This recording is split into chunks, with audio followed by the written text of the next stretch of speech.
Hey TikTok, for those of us that live in the United States, especially here in the South, we understand that the history that was taught in our public schools for so many years was largely whitewashed, meaning that the accomplishments and achievements of African Americans and other people of color was not taught. But how many of us know how that came to be? Look no further than the woman behind me, whose name was Mildred Lewis Rutherford. Rutherford was a white supremacist educator, author, and was the historian general of the United Daughters of Confederacy. In 1919, she published a 23-page pamphlet called A Measuring Rod to Test Textbooks and Reference Books in Schools, Colleges, and Libraries. See, Mildred here wanted to teach a version of U.S. history known as the Lost Cause, which was basically a fake version of history that was created in direct response to Reconstruction after the Civil War. It taught that slavery played a minimal role in the Civil War. It promoted the goal of the Confederacy. It glorified the KKK and actually portrayed white Southerners as the victims of the system of slavery.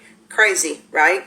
Well, in 1920, good old Mildred here wrote another pamphlet that basically was a blacklist of textbooks that offended the United Daughters of the Confederacy, and it caused those textbooks to be banned. In 1905, in North Carolina, a division meeting of the United Daughters of the Confederacy announced that school superintendents across the state of North Carolina had assured her that no textbooks that offended the United Daughters of the Confederacy would be used in the school systems. By 1906, they started using their political clout to make sure that the Lost Cause version of history was published in textbooks all across the South. Unfortunately, it wasn't until the 1970s that this version of history stopped being published in textbooks.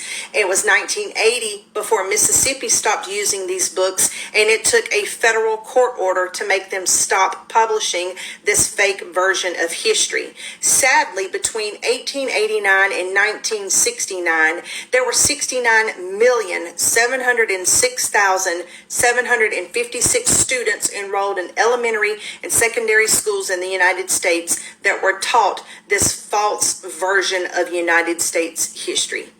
Ain't that a bitch? If you want to know more, check out the article that this information comes from. It was written by Greg Huffman, and the article is titled How Confederate Propaganda Ended Up in the South's School Books.